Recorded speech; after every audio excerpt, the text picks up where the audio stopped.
Genset models ఉన్నాయి కదా, వాటికి సంబంధించిన కొంచెం డీటెయిల్ చెప్పండి. ముందుగా దీని మోడల్ చెప్తారా అండి? ఇది మనది వచ్చేసి 15 kV అండి. యాక్చువల్గా లాస్ట్ నుంచి ఏంటంటే మనకు ఓన్లీ 25 to 125 kV వరకే మన టాటా రేంజ్ ఉండేది. ఇప్పుడు ఫుల్ రేంజ్ యాడ్ అయిపోయింది అనమాట. అంటే 15, 10, 20, 25 అట్లా 125 వరకు మనకు రేంజ్ యాడ్ అయిపోయింది.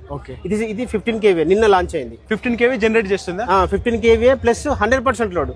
మిగతా మన కాంపిటీటర్ బ్రాండ్స్ అన్ని ఏంటంటే విత్ 80% 75% మాత్రమే ఇస్తారు. మన టాటా వచ్చేసి విత్ 100% లోడ్ ఇస్తాం అనమాట. 100% లోడ్ అంటే మీరు 15 kV తీసుకున్నారు అనుకోండి, 15 kV యూజ్ చేసుకోవచ్చు. 15 kV. సో మీకు ఆ 20% లాసెస్ అనేది టాటా బ్రాండ్ లో ఉండదన్నమాట. మిగతా బ్రాండ్లలో ఆ 20% లాస్ అంటే మీరు ఒకవేళ 15 kV రిక్వైర్మెంట్ ఉంటే మిగతా బ్రాండ్ లో 20 kV తీసుకోవాలి, పర్చేస్ చేయాలి. మన దానిలో 15 రిక్వైర్మెంట్ ఉంటే 15 తీసుకోవాలి. 15 తీసుకోవాలి అట్లా అనమాట. With 110% block load capacity. ఇది మామూలుగా ఎలాంటి అప్లికేషన్స్ లలో ఎక్కువ యూజ్ చేస్తారు ఈ మోడల్? కంపల్సరీ పవర్ ఇంటరప్షన్ ఉండకూడదు అనుకున్న ప్రతి ప్లేస్ లో మన జెన్సెట్ యూజ్ చేసుకోవచ్చు. మెయిన్లీ ఏంటంటే మనకి ఇది పోర్టబుల్ కాబట్టి అపార్ట్మెంట్స్, బిల్డర్ సెగ్మెంట్ లో, డిఫరెంట్ హాస్పిటల్స్, ఒకవేళ ఎక్కడైతే ప్లేస్ లేదు అనుకున్న ప్లేస్ లో ఇది హ్యాపీగా యూజ్ చేసుకోవచ్చు. వెరీ హైట్ చూడండి, చాలా తక్కువ హైట్ వస్తుంది.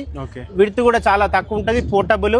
లిఫ్టింగ్ హుక్ కూడా మనకు పైన ఇస్తారు. మిగతా సెట్లన్నీ కూడా కింద ఇస్తారు. కొంచెం లిఫ్టింగ్ ఇబ్బంది అయిపోతుంది. మనకు టాటా సింగిల్ హుక్ తో ఇస్తారు కాబట్టి ఈజీ టు క్యారీ అట్లా అనమాట.